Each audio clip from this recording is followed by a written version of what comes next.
जैसा कि आप जानते हैं 26 मई को प्रधानमंत्री मोदी ने अपने कार्यकाल के 12 वर्ष पूरे कर लिए हैं। बहुत सारे लोग इसे सिर्फ एक राजनीति की तरह देखते हैं, ये एक राजनीतिक खबर है।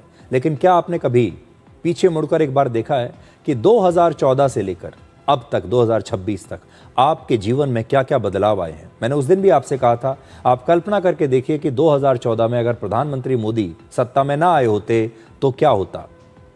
आप सोचकर इस बात को देखिएगा। वर्ष 2014 से 2026 के इस कालखंड में भारत ने ऐसी कई उपलब्धियां हासिल की जिनकी हमने पहले कभी कल्पना भी नहीं की थी। एक साथ जब आप उन सबको देखेंगे, उनके लिस्ट देखेंगे, तो आपको भी लगेगा कि वाकई हमारे देश में बड़े बड़े बदलाव आए हैं। तो आज कुछ आंकड़े मैं आपके सामने पेश करूंगा जिससे आपको समझ में आएगा कि हमारे देश में कौन कौन से आर्थिक और सामाजिक बदलाव आए हैं।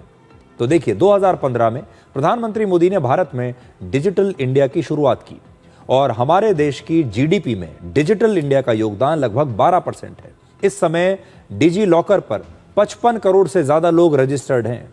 जनधन, आधार और मोबाइल यानी JAM, इसे जैम ट्रिनिटी कहा जाता है। प्रधानमंत्री मोदी के इसी मॉडल ने डिजिटल वेलफेयर सिस्टम को मजबूत किया है, क्योंकि आज लोगों के पास जनधन अकाउंट है, आधार कार्ड है और उनका मोबाइल फोन है।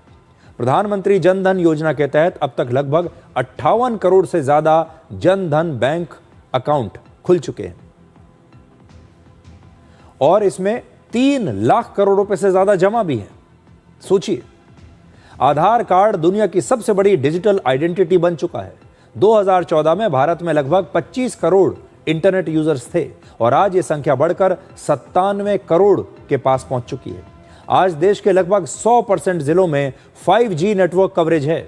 आज पूरी दुनिया में भारत के यूपीआई की तारीफ हो रही है।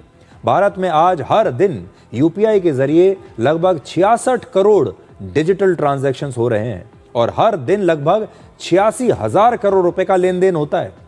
आज छोटे दुकानदारों से लेकर रेहड़ी वालों तक QR कोड पहुंच चुका है। पिछले साल यूपीआई के जरिए 24,162 करोड़ ट्रांजैक्शंस हुए और इन ट्रांजैक्शंस में 314 लाख करोड़ रुपए का लेन देन हुआ। जबकि वर्ष 2016 में जब यूपीआई को लॉन्च किया गया था, उस वित्त वर्ष में सिर्फ 7,000 करोड़ का लेन देन यूपीआई के जरिए हुआ था। सोचिए, कहां 7,000 करोड़ और कहां 314 लाख करोड़ का लेन देन अब हो रहा है यूपीआई के जरिए। 2016 से पहले हमारे देश में यूपीआई जैसा कोई सिस्टम था ही नहीं। सोचिए, आज आप कल्पना नहीं कर सकते कि बिना यूपीआई के आप अपनी जिंदगी कैसे चलाएंगे। लेकिन 2016 से पहले यूपीआई नहीं था। डिजिटल इंडिया की ताकत कोविड के दौरान भी हमें देखने को मिली, जब देश के करोड़ों लोगों को 2-2 बार वैक्सीन दी गई, उससे भी ज्यादा बार दी गई और उसका रियल टाइम डेटा लगातार अपडेट हो रहा था। जबकि उस समय अमेरिका जैसे देशों में भी एक पर्ची के जरिए यह वैक्सीन दी जा रही थी। तो एक बहुत बड़ा जो काम इस मोदी सरकार ने किया वो ये है कि हमारे देश में जितना भी डेटा है, हमारे देश के इन 150 करोड़ लोगों के बारे में, इस सब को डिजिटाइज कर दिया और पूरे भारत को डिजिटल बना दिया गया। आज सरकार के पास हर व्यक्ति का मोबाइल नंबर है, आज सरकार के पास हर व्यक्ति का आधार है, आज उनके पास हर व्यक्ति का बैंक अकाउंट नंबर है। और आप सोचिए, इसीलिए सरकार यहां बैठकर आज किसी भी किसान के खाते में पैसा डाल सकती है, किसी भी गरीब आदमी के खाते में सीधा यहां से पैसा ट्रांसफर हो सकता है। आप कोई भी अपनी वेलफेयर स्कीम देख सकते हैं कि कहां तक पहुंची है, कौन कौन लोग ऐसे हैं जिन्हें उसका फायदा मिला है। और यह सिर्फ इसलिए हो पाया क्योंकि सरकार ने सारा जो रिकॉर्ड था, जो इससे पहले रजिस्टर्स में था, हाथ से लिखा जाता था, वो सब डिजिटल कर दिया। आज वो सब कुछ आप अपने मोबाइल फोन के जरिए देख सकते हैं, ऑपरेट कर सकते हैं।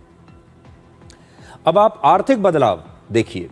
वर्ष 2016 में हमारे देश में सिर्फ 500 स्टार्टअप्स थे, जो 2025 तक बढ़कर 2 लाख से ज्यादा हो गए। इन स्टार्टअप से देश के लगभग 22 लाख लोगों को सीधे तौर पर रोजगार मिला। वर्ष 2013 में 2 करोड़ डीमैट अकाउंट्स थे, जो 2025 में बढ़कर 22 करोड़ हो गए। सोचिए, 2 करोड़ से 22 करोड़। डीमैट अकाउंट्स वो बैंक खाते होते हैं, वो अकाउंट होते हैं जिसके जरिए लोग शेयर बाजार और म्यूचुअल फंड्स में निवेश करते हैं। डीमैट अकाउंट्स का बढ़ना ये साफ तौर पर बताता है कि रोटी, कपड़ा और मकान जैसी जरूरतें पूरी होने के बाद लोगों के पास अब जो पैसा बच रहा है उस पैसे को वो स्टॉक मार्केट में लगा रहे हैं, म्यूचुअल फंड में उसे इन्वेस्ट कर रहे हैं। वर्ष 2014 में 91,000 किलोमीटर नेशनल हाईवेज थे, जो 2025 में 60% बढ़कर 1.5 लाख किलोमीटर हो चुके हैं। 2014 में हर रोज लगभग 12 किलोमीटर हाईवेज का निर्माण होता था, जबकि 2025 में हर रोज एक दिन में 34 किलोमीटर हाईवेज का निर्माण होता है, यानी ये 3 गुना ज्यादा बढ़ चुका है। आम लोगों को हेल्थ इंश्योरेंस देने के लिए 2018 में आयुष्मान भारत योजना की शुरुआत हुई। इस समय हमारे देश में 44 करोड़ से ज्यादा आयुष्मान कार्ड जारी किए जा चुके हैं। आयुष्मान भारत दुनिया की सबसे बड़ी सरकारी स्वास्थ्य योजना है, जिसके तहत 5 लाख रुपए तक स्वास्थ्य बीमा दिया जाता है लोगों को।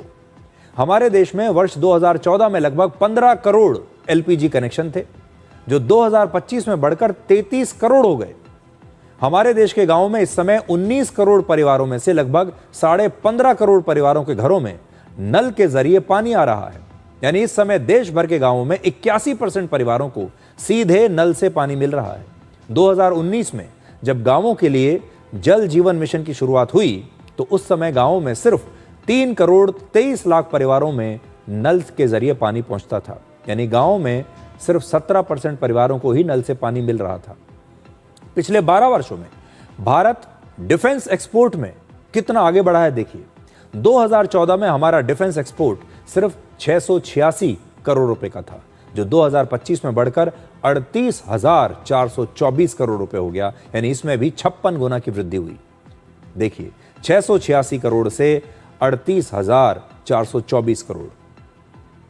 ये सभी आंकड़े बताते हैं कि भारत सिर्फ आगे नहीं बढ़ रहा, बल्कि एक आत्मविश्वास से भरे राष्ट्र के रूप में बदल रहा है, जहां लोगों का जीवन बेहतर हुआ है, अर्थव्यवस्था मजबूत हुई है और रक्षा के क्षेत्र में भी भारत आत्मनिर्भर बन रहा है। तो ये सारे आंकड़े ऐसे हैं जो अलग अलग तरीके से हम तक पहुंचते रहते हैं, लेकिन कभी भी हम इन सारे आंकड़ों को जोड़कर नहीं देखते। कभी भी हम थोड़ी देर बैठकर ये नहीं सोचते कि पिछले 12 वर्षों में हमारे देश में, हमारे जीवन में कितने बड़े बड़े बदलाव आ चुके हैं। और ये बदलाव सिर्फ तब आते हैं जब आपके पास एक दूरदर्शी नेता होता है, एक दूरदर्शी सरकार होती है, एक ऐसा नेता होता है जिसके पास भविष्य के लिए एक विजन है, एक ऐसी सरकार है जिसके पास विचारधारा भी होती है और विजन भी होता है। ये सारे बदलाव तब आते हैं।